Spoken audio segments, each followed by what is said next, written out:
Okay, hello. I am Jack, and this is Strange Origins podcast again. I'm with And I am Mark. I am with Mark. Hello. um, yeah, so got a few good topics to talk about today. One is going to be a slight continuation of Elon Musk because he's dropped another bombshell. Of It's never-ending drama story of the Musk in yeah, this world. he I swear he's slipping into insanity, but Yeah. I'm gonna put it on the screen for the viewers that are watching, like what he's named his child. Um, we were trying to work out how to pronounce it, but here it is. X, that symbol, A12 Musk, which apparently you say as X Ash Archangel Musk, apparently. Yeah. But yeah, what do you think about that, Mark? I mean, celebrities have been naming their children stupid stuff for years, you know? that It really feels yeah, like Elon Musk applied his genius to make the dumbest one of all.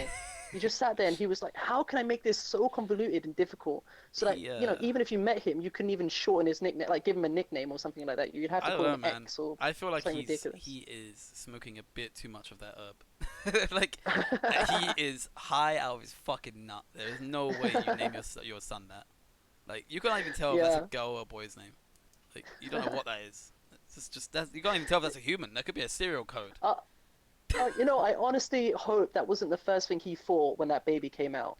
He's looking down and he's like, Yeah, I'm "Oh, gonna look at this X. baby X." Yeah, he's Like like the nurse staring at him, like, "What?" I did see a good meme was like you know the Drake meme where he's like going nah and then he's pointing at something.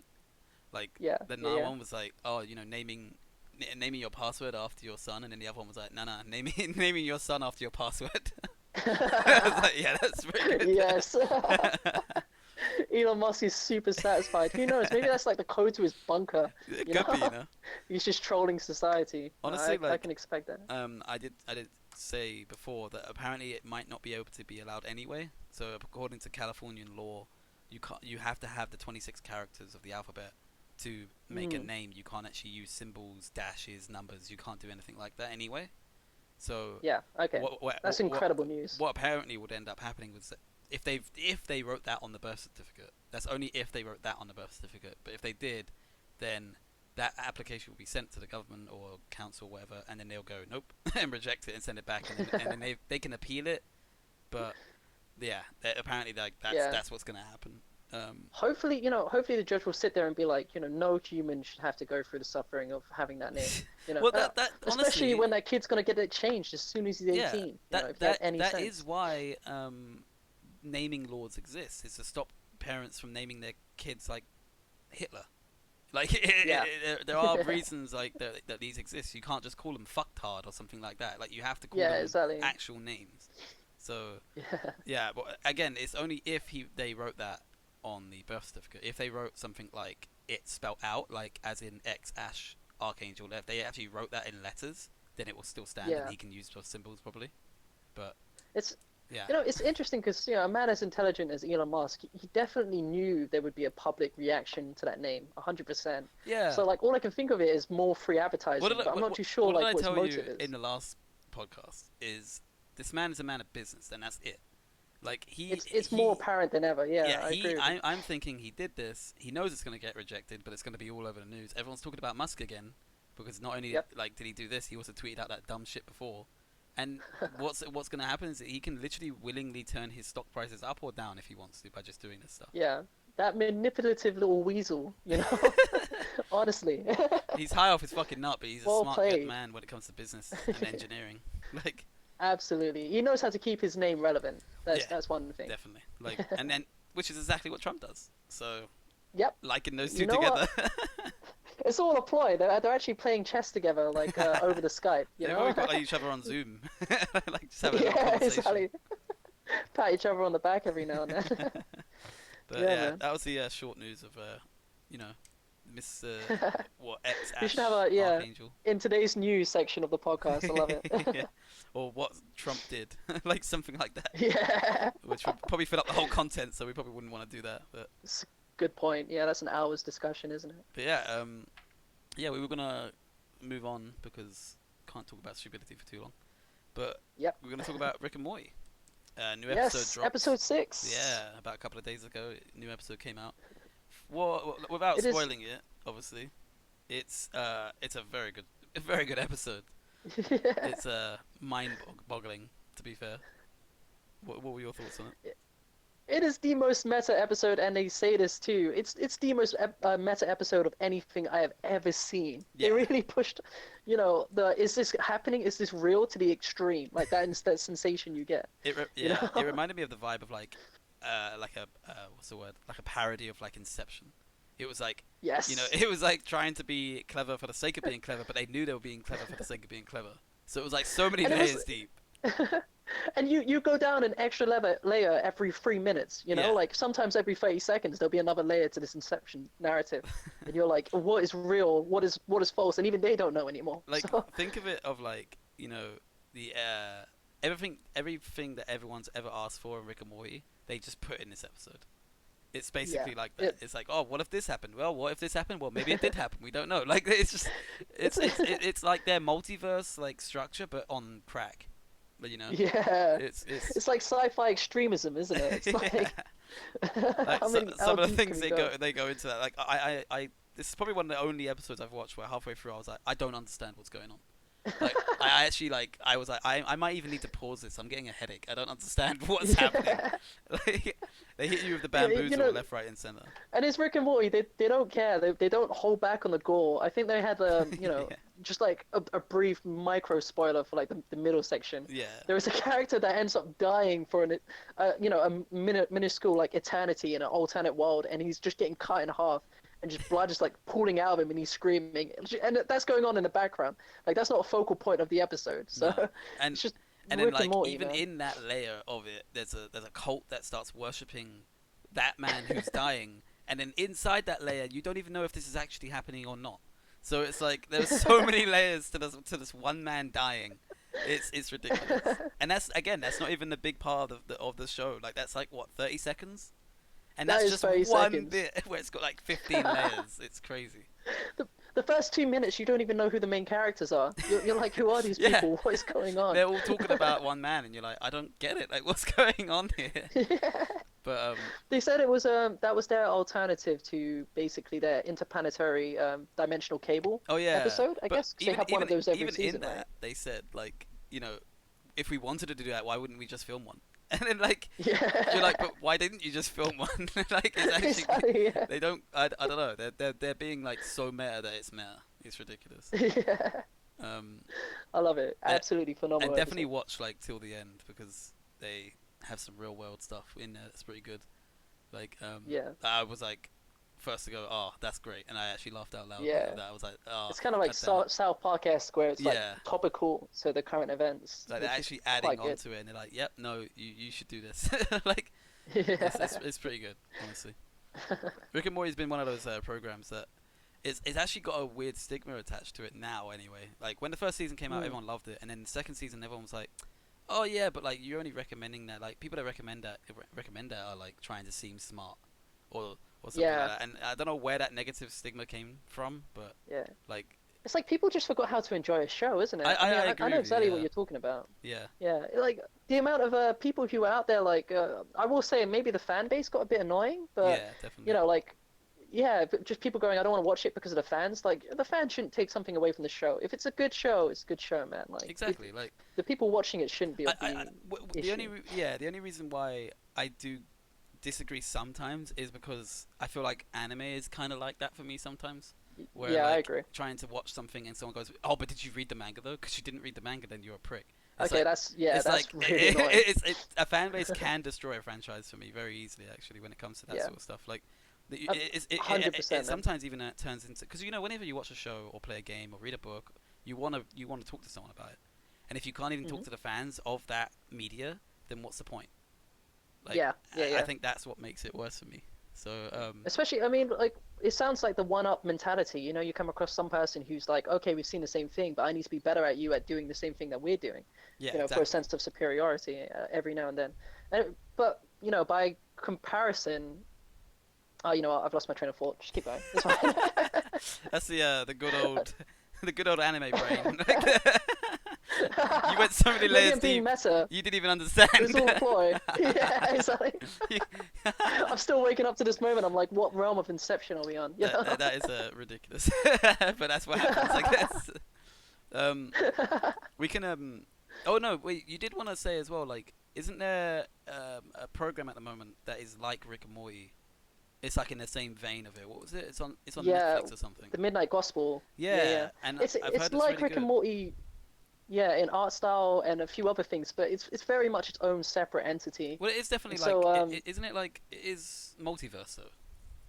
it is multiverse, but it's very focused on Duncan Trussell's podcast. Yeah. He has his own regular podcast. They took excerpts from it, and then they added a micro narrative that is Rick and Morty esque, but it's more focused on spiritual energies and just like focused discussion. It's more of like listening to a podcast actually with a cartoon animated over it, Mm. which is quite nice I mean, actually, everything. especially when the cartoon's dramatic and Yeah, everything I've seen extreme. from it does definitely like point in a direction like that it is inspired by Rick and Morty, like. But at Yeah, the same time, I think that the animator for it is the same guy who worked on Futurama and stuff. So yeah, if okay. anything, he had the idea before Rick and Morty. So yeah, it seems like if you like Futurama or anything like that, you would definitely like this kind of like um, journey that Yeah, they go on in the cartoon, and then at the same time you're it's listening to ideals at the same time. yeah, it's quite a soothing show. I mean, Duncan Trussell has a very nice, like it's almost like a raspy-ish voice, but it's very like endearing, and you listen to it and you just want to pat him on the head because it's so nice Pat sounding. him on the head. I can definitely recommend it because there are moments that are just tranquil, and I mean, he's it's both funny though, visiting isn't it? far off planets in this like spectrum, like all the while they're just having a natural conversation, like what we are doing right here. Yeah, I mean So that reminds me, or at least like it harkens back to like sort of like early Rick and Morty, where you know Rick and Morty are just literally going through something while having a conversation. Like yeah, that usually happened quite a lot in the first season, where it wasn't about this big adventure; it was just about them talking about the weird shit that's going on in the world, or what's happening yeah, to them at that point, which I think is yeah, yeah, definitely what it's more like if we had to compare it. yeah, yeah. I Um, definitely do see the comparisons. Yeah, but yeah, it's a good one. we were gonna talk about or move on anyway to Yeah, a film that everyone always is talking about, or at least spoke about last year, and we yeah. both me and Mark finally got round to watching it. But it was Parasite.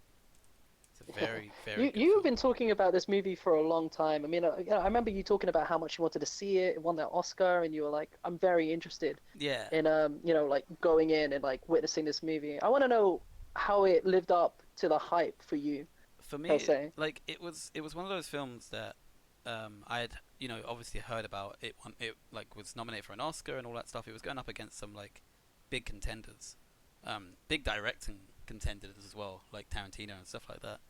And for me, like the fact that it won, I had a bit of skepticism at first. I think I knew it was going to be like Joker and films Hmm. like that because I don't know, comic book It's films don't unorthodox, really isn't it? work. Yeah, stuff about mental health doesn't really excel either in Oh, okay. Hollywood. Like I can't remember a film that's about mental health that's actually won an Oscar, like best film. I see. But yeah, when it comes down to like this film, the only thing that I was skeptical about was like, oh, are they just doing this to sort of seem racially diverse? Like I was like, hopefully not, and hopefully it's a fucking fantastic film. From what Yeah. I heard from literally every single friend that had seen it was like, you need to see it. It's a good film. So when I watched it, I had pretty high expectations. I was like, this film's got to be immaculate, And honestly, Yeah, to yeah. me, it was. It was like Mm. a directing genius. Like that, I don't know. The actors were phenomenal, but you can tell that the script Yeah. that they were given and the scenes that were being directed and shot and the way they were shot, like, 'cause there's a lot of cinematography wise, there's a lot of stuff in there where like I don't know Yeah. if you remember, there's that scene where the housemaid is talking to the head of the house, and there's a Hmm. literal divide, like from the perspective of the son, Yeah. like he's watching, and you can see there's a literal divide of like never cross this line, and that phrase comes up a lot in the film, never cross this line, sort of thing, and it Yeah. just Yeah. showing the divide between rich and poor, and it was just really really clever. It was one of Mm. the films that when I finished watching it, I was like, the film was good. Um, don't get me wrong, but I'd say like an 8, but I wouldn't be going like 9 or 10. And then literally I went to bed that night, And I started thinking more about the scenes, and I was like, oh no, it's actually really, really good. Like it hit me like later on. You can tell it's a good movie when you're constantly thinking about it, even after the credits have rolled. Definitely. It keeps you invested in the narrative even post like its duration on the screen. One thing you said, is like everyone keeps recommending it. Like that's exactly how I ended up watching it in the end. I get a call from you. It's like, Mark, not even kidding this time. Go watch Parasite. I'm serious. And I'm like, okay, you serious now? I need to go check it out. I sat through it. I was like, yeah, you were dead right. I mean, you said about the acting.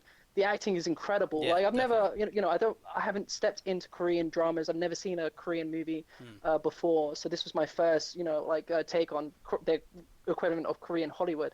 And not once, the characters' acting was so convincing that I don't know about for you, but for me, every now and then I got my own ego mixed in with theirs, and I was like, oh my God, please don't get caught. Yeah, I yeah, was getting very nervous for yeah, them. And then I sat back and I was like, oh, they're acting. Just like look for acting flaws to just like take you out of the narrative and you'll be fine, Mark. And there was none. There wasn't a yeah. moment in the movie where I was like, okay, they've messed that up. I can now take a step back. So yeah, credit to their It like was definitely incredible something that me and performance. you mentioned actually, like before we came on the podcast was like we literally felt for every single person in that show, like in that movie. I had empathy for every single character. There was no Mm, like big bad wolf. It was like everyone's just a human being trying to live their life. And then yeah. and it what's weird is your empathy bounces around, like so much. Like Hmm. one minute you're feeling sorry for this character, and then they do something questionable, and you're like, oh, okay. Now this other character seems in a better light, and then you bounce between who you actually feel sorry for so much in that film that it's Exactly. not jarring. Don't get me wrong. I'm not saying it's jarring. It's actually really good to have empathy for so many different characters. We're like you sometimes get these people that go, oh, I had empathy for the villain because maybe they want to be different, but at the same time they're like, oh, I relate to him more. Whereas this one was like, there is Mm, no villain. Like there's no villain and no hero. You literally just feel sorry for all of them, or even yeah. happy for all of them. Exactly. Very Yeah. very clever. Yeah. It's like yeah, it's interesting because one of the major themes in the movie was the disparity between like wealth and like being poor and growing up in a community as a Yeah. poor person, and how very extremely different those two lifestyles can be, and what you can do to like counteract the balance, and that the morality that comes from your class. Like if you're born poor, are you a good person? Like can you become a good person? Or if Hmm. you're rich, does it work the same? Are you good because you're rich, or are you yeah, are you sorry, are you bad because you're Yeah. like okay. So are you I thought only that was good harder. because you're rich, or are you just inherently bad just only because you haven't got any money? Exactly. Yeah, Yeah. yeah. So thank you for wording it Yeah. for Don't me. worry. Yeah.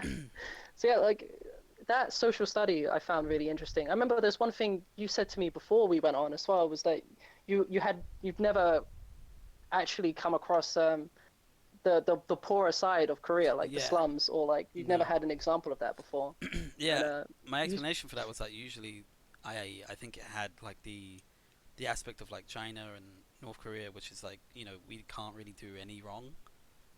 mm, So I don't think they like to show the bad or the underworld, I guess, of Korea. But I think that this yeah. guy, you know, and maybe they do in a lot of other Korean films, but this was the first one to become like mainstream anyway. And it showed that like it's actually not perfect living here, and it's obviously sometimes great for the mega rich, and it's sometimes fine for the people in the middle, but the people at the bottom are the ones that get forgotten the most. And I think Mm, like it's very like clever the way they did it. But yeah, I was very shocked to see like some of the living conditions in Korea and stuff like because you think that yeah. Korea is like a first world country, so you'd Hmm. think that they have these like benefits that other first world countries have, but I don't know. Sometimes you're not used to It's seeing that. it's really interesting because one of the first things I think of when I think about Korea is the business aspect of it. Hmm. Everyone hears about how stressful it is trying to enter the business world in Korea, and Yeah, the society is so focused on success, and it's a part of this movie is about success and what how attaining that can and how affect you you define and your own others around success. you. You know. Exactly. Yeah, Yeah. I definitely agree. Yeah. It's yeah, yeah. So it's just you know, it's interesting to see a bubble of like that warped world, in the Hmm. confines of a movie where, it's a narrative that I haven't actually seen before. So yeah, I thought that was really good. Because Uh, I remember going into the film completely blind. Like all I had heard about it was raving reviews, but I didn't actually know what the storyline was. Mm. Literally until 5 seconds before I watched the film, I read the synopsis on the website I watched it on, Mhm. and it just says like it just said like I won't say it, I guess, in case people don't want to know what it's about, but what it said was just not what I thought the film was about at all. Like actually Yeah. from my brother's partner, like they said that they thought that the film was a horror film, and that's why they didn't want to watch it. And it just Yep. goes to show like how no one really knew what the film was about, especially from like I don't know, it definitely had a horror like poster. You know, it had the Yeah. family with like the white lines above over their I like agree with eyes. that. Like you didn't really know what was going on, like in that film. It was just definitely I guess like a thriller, drama thriller, if you want to describe it as a genre. Yeah.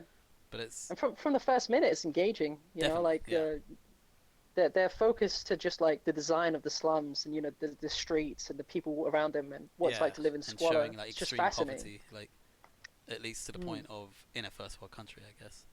Like they still have a roof Yeah. over their head and that, but like what the roof wasn't exactly like great, and what they were doing just to get what at least what first world country people would say is a basic necessity, as in like Wi-Fi or something like that. Like to us, Mm. that's like basic. You know, it's obviously some people that's nothing like that. Oh, sorry, that's everything. But Yeah. with this one, you see that like even in a place like Korea where they have a lot of opportunities and stuff like that, they still can't get the basic things that we would call basic. It's Yeah. interesting to see that the other side of life. Yeah. Um, I definitely agree. Yeah. yeah, no, definitely recommend the film to anyone who's listening and hasn't actually seen it. If you've been waiting, um, for any apparent reason, the same reason why Mark and I were like just didn't see it for some reason. I don't know why we never saw it. But yeah, definitely check it out if you can. Yeah. 100% recommend. It's a really good one. Yeah. Uh, right after I finished watching that movie, I went out for a jog just because I wanted to process everything. Mm. Like compartmentalize all of the themes that we're going for and really just try and suss out how far the director went to just like tell you the story. Because there are little things here and there, and we spoke briefly about them, just like little nods and little clues as to like the overarching narrative and how things got there, Yeah. like little nudges for the direction of the narrative. It's just really interesting Yeah. to go away and then think about these things and It realize, definitely yeah, made me what a want to watch mastercraft. like more of his films, or at least more Korean Mm. films in general.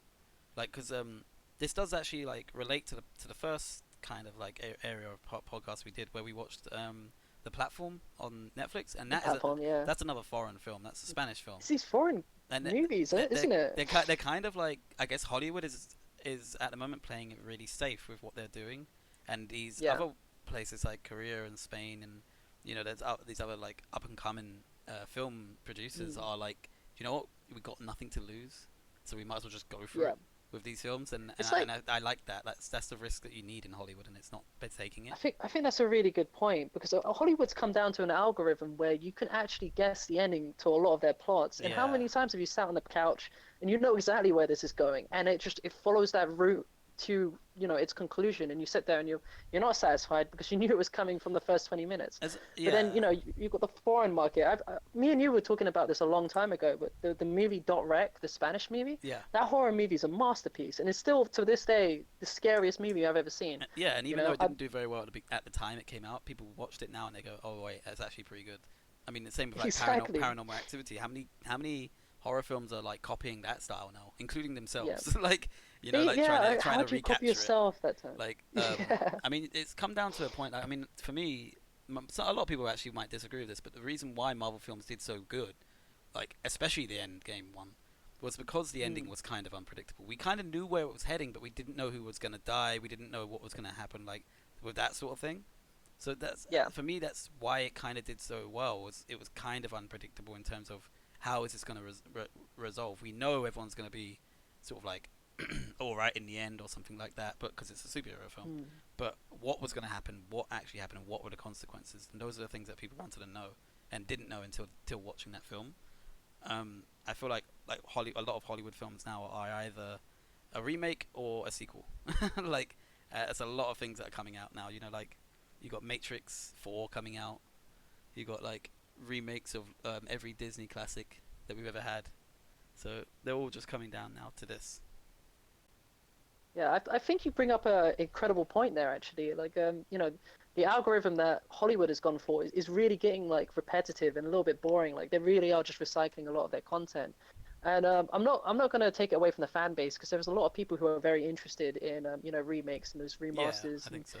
similar narratives, and it is comforting. You get to the end of a day's work, back when you could do that, Yeah, and you pop a popcorn. You know where the storyline's going, but you're comforted by that notion. Like there's you're living yeah, within the realms of th- your expectation, there is I definitely a guess. fan base for like sort of like mindless action film sort of thing. Like Yeah, he's gonna get the damsel, he's gonna be fine in the end, and all that stuff. And like like Fast and Furious has basically become action films, and exactly. that's Yep. like what it is. But there are people that crave that more, I guess, complex story. And I Yeah. think like it is maybe unfair to say that all that's coming out of Hollywood is that, but I mean, That's the majority, or the most popular at least, yeah, and right? like I love Tarantino films, but like you know that recent one was Yeah. basically like this is everything that happened in The our history, radio. like like Yes. so it is kind of that as well. So, but Mhm. I do think at least that's original, whereas like a lot Yeah. of films like I, being sequels and stuff is a bit jarring.